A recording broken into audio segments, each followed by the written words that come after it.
Will Smith. He once said, "Nothing is realistic." It's not realistic to go into a dark room, push a button, and have all the lights come on. It's not realistic to bend a piece of metal, put people inside, and transport them through the air across an ocean. Thank goodness Thomas Edison and the Wright brothers didn't think so. I'd like to suggest tonight, his latest quote was that being realistic is the most commonly traveled road to mediocrity. And I can guarantee everyone in this room has not traveled that road. By your involvement and participation in the Air Cadet League, you folks have demonstrated beyond a doubt to me and to many others that you have not traveled that road, and you are on a very exceptional path.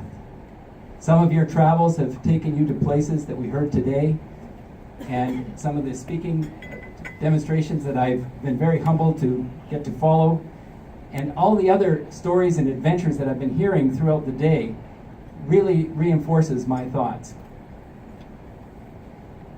So I'm going to be sharing some pretty exciting stories about airplanes and some flying experience, but most importantly, the message I want to share with you is some of the secrets to my success throughout my career.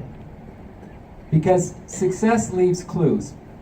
And you have an opportunity here, now that you've established yourselves as Air Cadets and built a foundation for a future of leadership, of opportunity, and of growth, to really excel.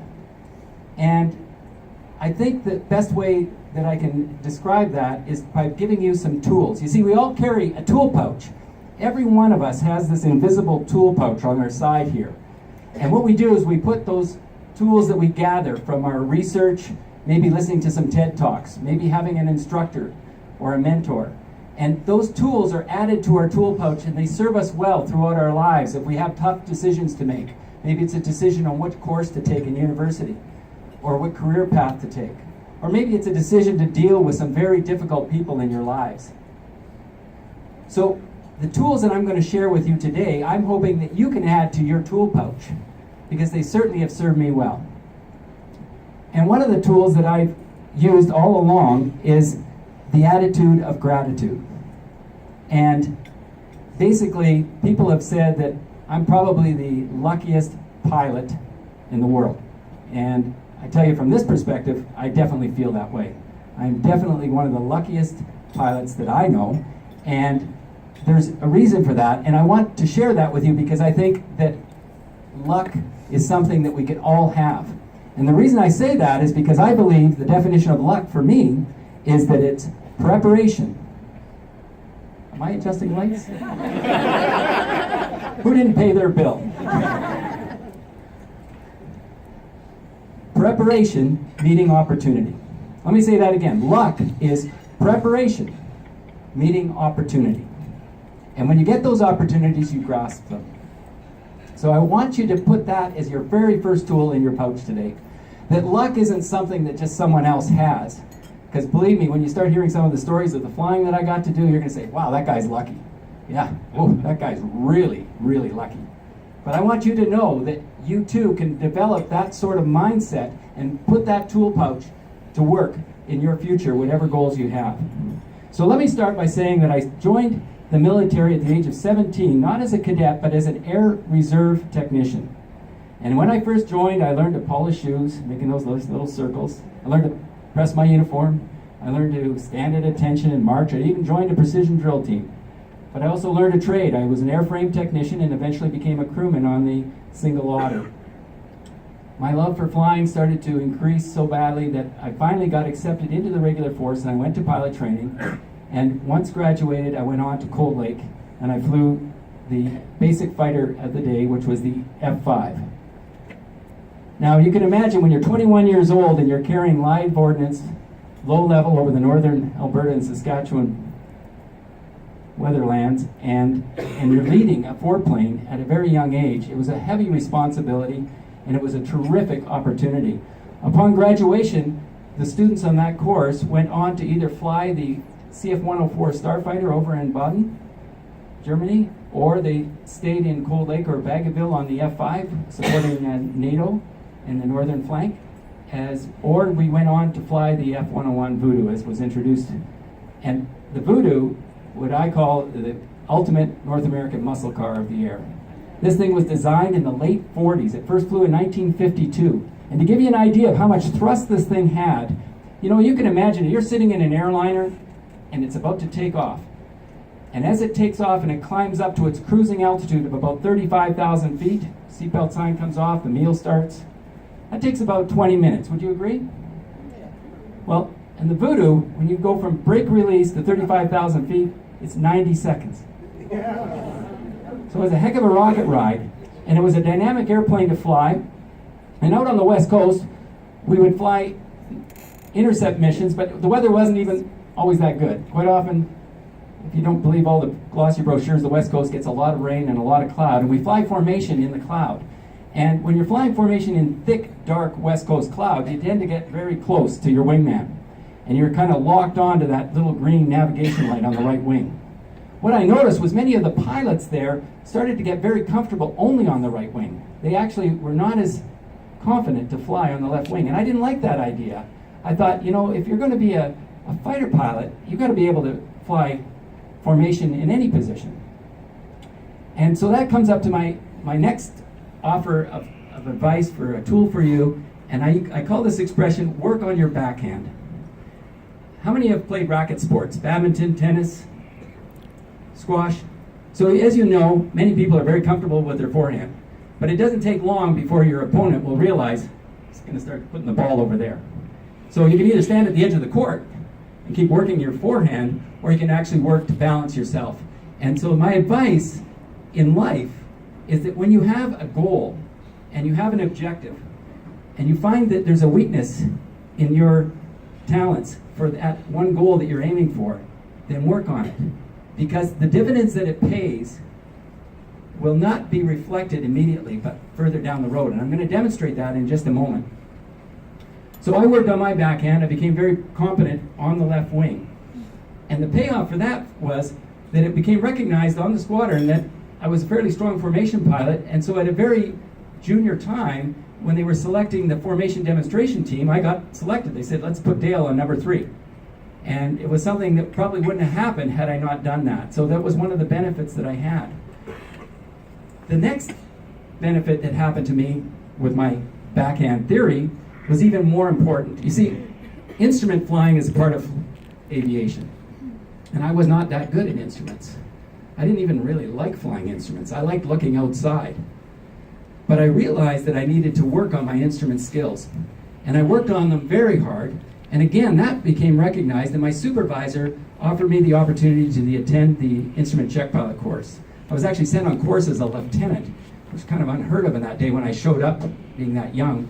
But it meant that I got this patch, and it meant that I came back, and my first ticket ride that I had to conduct was actually on the base commander.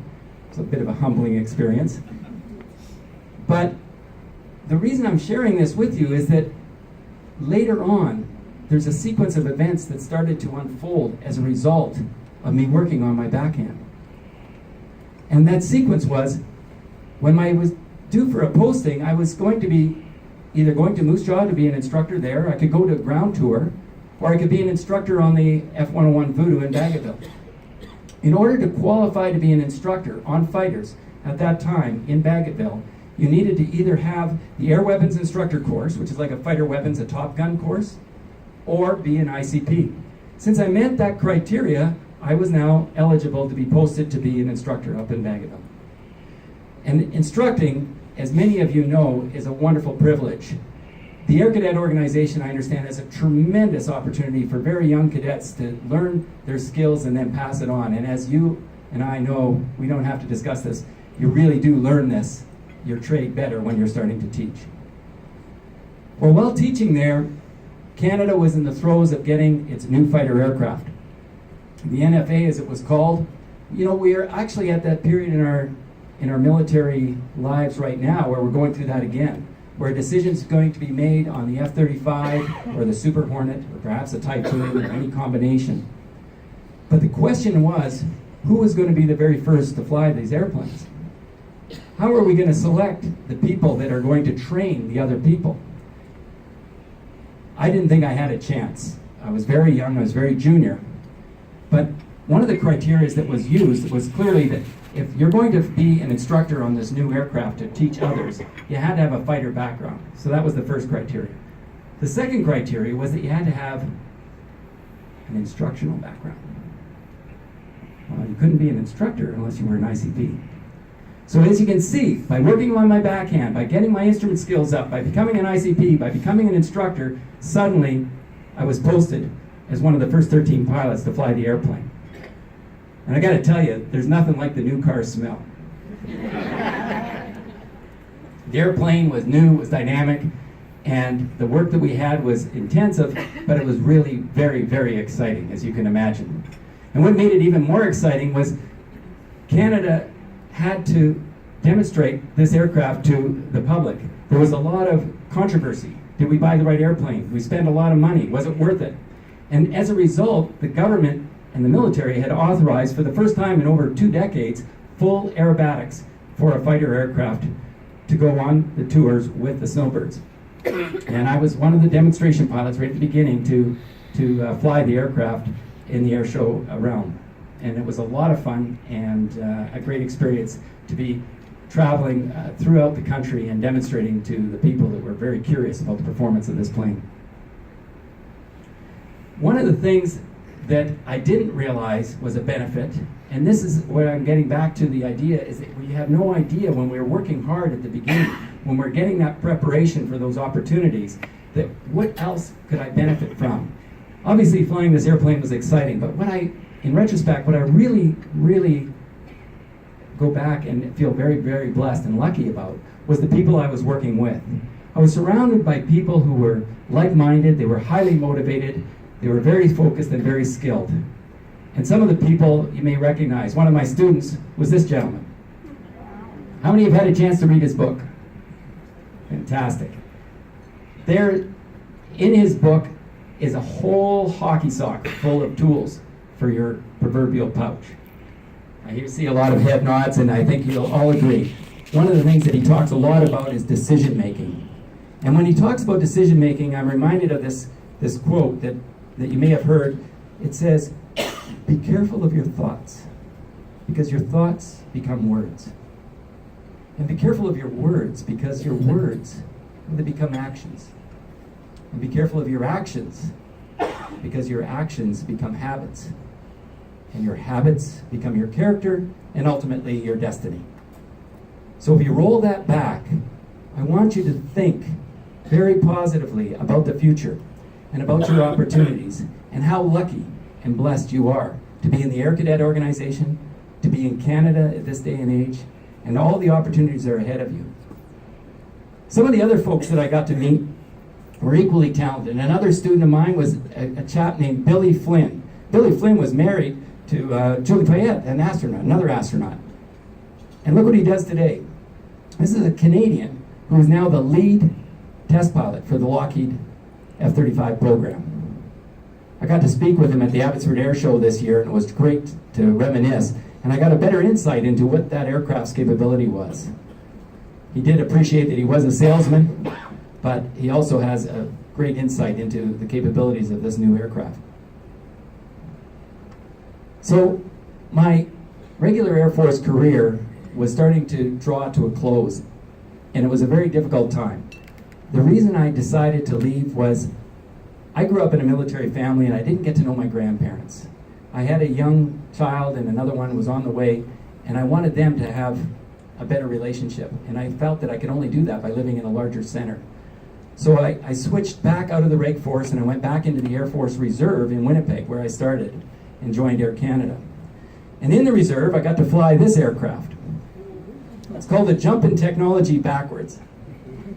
But I got to tell you, just because you're a fighter pilot doesn't mean you're going to be a good transport pilot. Just because you're an NHL hockey player doesn't mean you can play for the Saskatchewan Roughriders. However, the next bit of advice that I can share with you is that if you want to learn a new skill and you have previous background, the best advice I can tell you is that you take all of your knowledge, all of your experience, and you throw it in the back locker. You want to open your mind up to be a blank sponge. You want to learn like you were a 5-year-old. Think about if I brought a skateboard into this room and I gave it to a 6 or 7-year-old and I gave it to anyone else in this room and we got an hour and a half, I'd love to see what the demonstration would be. And it's the way children learn. They have no preconceived ideas. They have no biases. They don't try and lean as a crutch on their experience. So as a fighter pilot, I came into this job continually advising my instructors that I know nothing about transport airplanes, and I needed to learn everything I possibly could. When I was flying for Air Canada, they have a seniority system, so it doesn't matter if you're a rocket scientist or an astronaut or just barely got your commercial license. You start off in the most junior position, which at that time was the second officer position, the third seat of the 727. This panel looked very foreign to me. What didn't look as foreign was the back of the heads of the two gentlemen that I faced, and they were captain and first officer, and from them, it was a wonderful opportunity to learn about communication skills and leadership and decision making. And I was very impressed with the quality of the pilots at Air Canada, including my good friend, Captain Lamb. But one of the things that I think impressed me the most that I wasn't aware of was that I assumed that all of the good pilots would be military. And yet I was most impressed by a lot of the bush pilots. You see, in the military, we have the best training in the world. There's no doubt about that. I was a part of that. I benefited from it. But our training is discipline that's imposed on us. The bush pilot has to get his discipline from himself.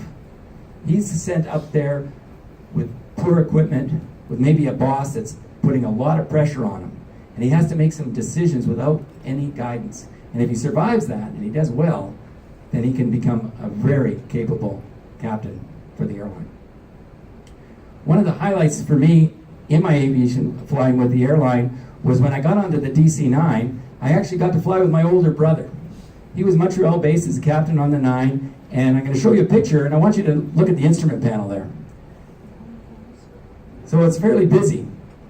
Later on, George retired, and before he retired, he was on the Airbus A340, and so was I. So I had a second opportunity to fly with him. This time, this first trip was from Montreal to New York. The second time was from Calgary to Frankfurt, and it was just before 9/11, and my parents got to ride up on the flight deck. Here's what the picture of the cockpit looks like. You can see the instruments have changed. There's a little bit more gray on the temples. And my mom reminisced how I was in a high chair and my older brother was running around teasing me, so you could imagine the treat that she had on that day. Again, time moved on, and as David had alluded to, there was an opportunity calling me to fly overseas. And how that happened was my son became a pilot. He was trained out at Coastal Pacific Aviation, and he went up north and he flew for Ken Bork Air, but only on the ramp. He got a little bit of time swamping, and he was going the bush pilot route. There were very few opportunities, a very difficult time.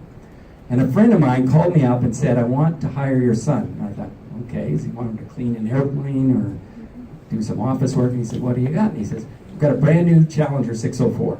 He said, I've never hired a co-pilot before. I've never hired anyone as young as your son. But I know your boy, and I want to take a chance.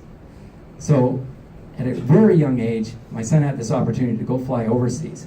And he was having a lot of fun over there, and I got more and more curious. So eventually, I followed my son's footpath. However, being an alpha male, I had to have a bigger jet. So I got to go on the Global Express, a Bombardier product here that's roughly the size of the DC-9. It weighs 98,000 pounds, about 100 feet long. And, a DC-9 holds 100 people. This thing holds 15. Has a 6,000 mile range. It goes up to 51,000 feet. We used to fly from Cairo to Chicago direct. And inside, it was built like an ultimate motorhome. The experience was incredible.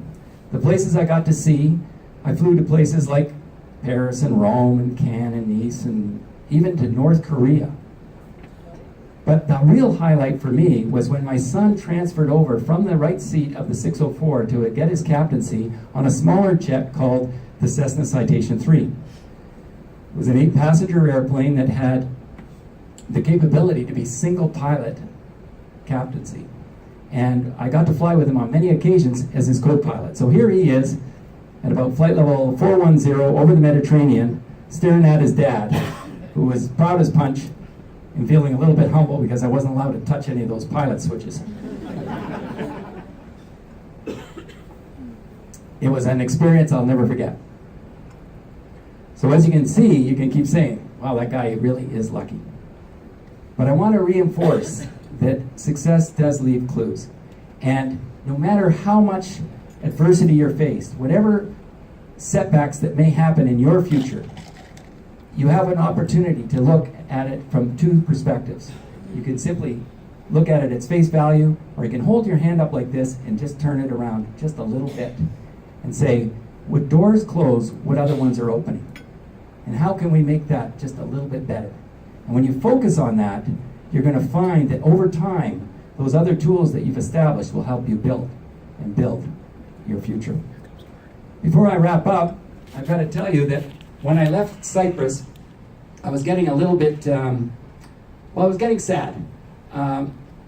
We moved back to Canada. It took a couple of years to sell my house in the Mediterranean. And when it finally sold, I was swimming in the pool for the last time there, and the sun was shining, and I was looking at my wife, and I said, I'm really upset. I said, it's an end of a chapter. I'll never have a house in the Mediterranean again. I'll never have a house with a swimming pool again. And she said, don't worry.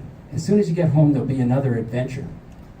And honest to goodness, we landed in Vancouver. We didn't even get to Comox, and the phone rang. And it was an Air Force friend who actually happened to fly with Air Canada as well. And he said, Dale, I got to talk to you. We've got a team of guys that have, we're all ex-military. And we want to honor the 100th anniversary of the Battle of Vimy. We consider it part of the birth of a nation. And we want to do a reenactment by bringing over biplanes, replica biplanes, and then flying them all the way across Canada. Now, initially, I thought he was crazy. I thought, there's no way this is going to work. And I was just about to have that road to mediocrity hit me in the nose when I realized, no, this is an opportunity of a lifetime. I have to grab it. So these are the aircraft that we're involved with. They are called Newport 11s. They were designed in 1911 in Newport, France. They were originally designed before the First World War as a racing plane. And they proved very useful, and eventually the Brits bought them and used them in the First World War, as did the Italians and eventually the Russians. So there's 4 of these, as well as 2 Sopwith pups.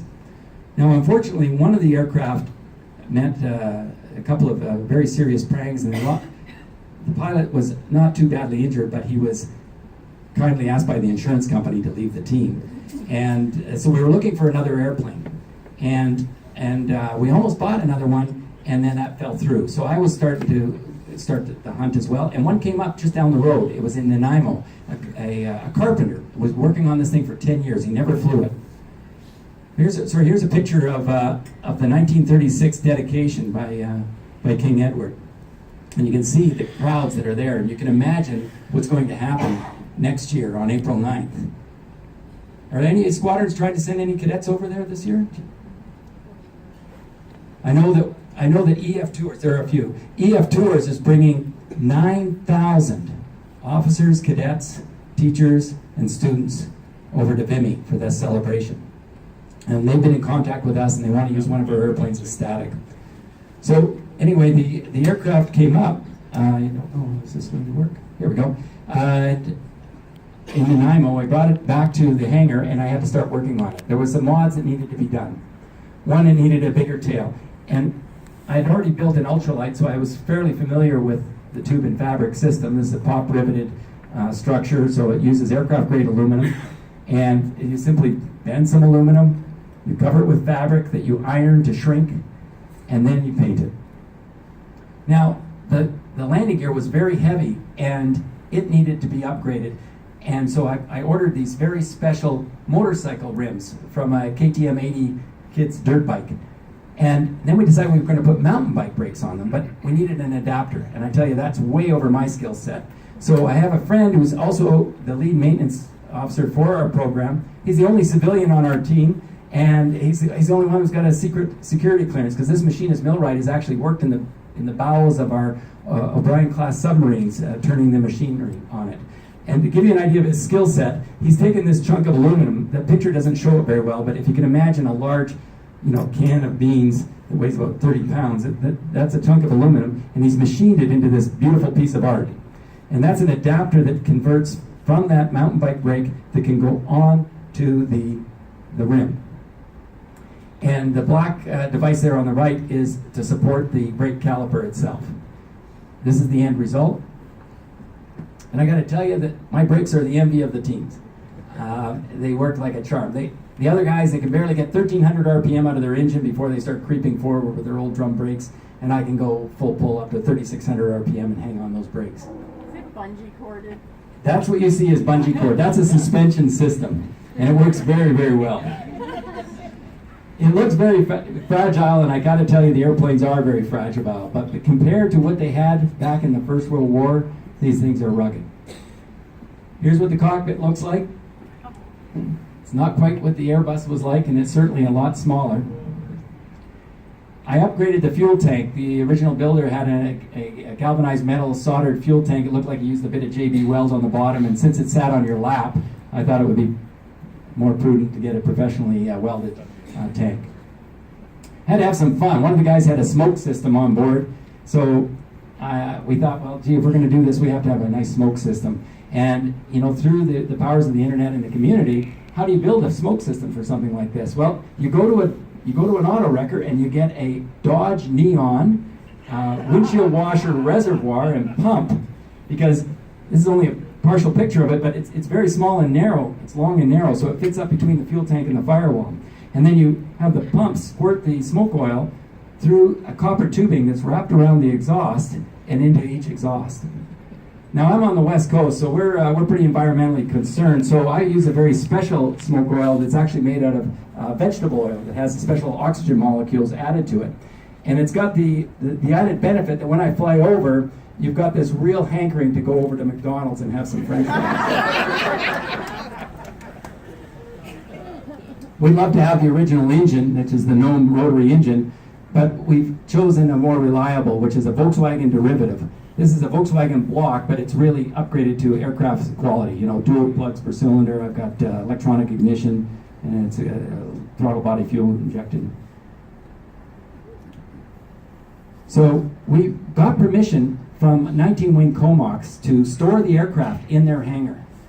General Hood, the commander of the RCAF, is a big supporter of our initiative, and he's working the problem as best as he can. And I got to tell you, there's a lot of political hurdles that we have to go through. Veteran Affairs is very supportive of us, but it's taking a lot of work.